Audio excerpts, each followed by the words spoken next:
The latest CNN polling has Boehner's favorability down to 33% nationally. Now, he's a member of Congress. He doesn't have to worry about the national polls. But what are they saying about him back home? Some 8,700 civilian employees at Wright-Patterson Air Force Base near Dayton were put on unpaid leave for what the base estimates as a loss of $5 million a day in salaries.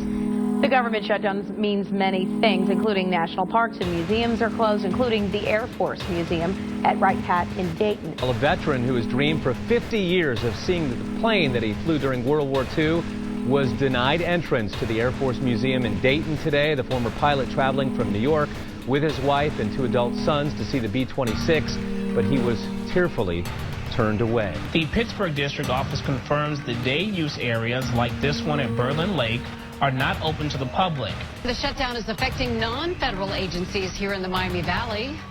Due to absent federal government funding, this field office is currently closed. Out in neighborhoods like this one, Springdale, where for sale signs dot the yards, they might want to start their stopwatches. Nearly all of the loans are in danger of not closing. Will Mims doesn't like the sound of that. Right now, sellers are probably not fully aware of the potential impact, but by this time next week, if the shutdown's still in place, it'll be a different story. I think that it's the spoiled children in Congress who I think take most of the responsibility, and most of the spoiled children are Republican. A bunch of jerks running the show up there, and it's not fair. When John Boehner lived here, he gave the message that he was completely for the people, for the citizens of the country.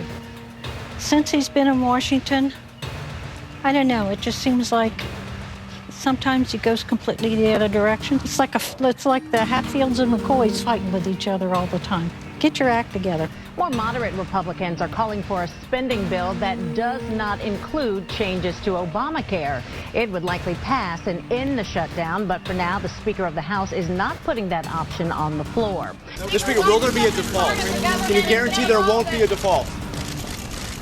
Mr. Speaker, why not just bring up a clean CR?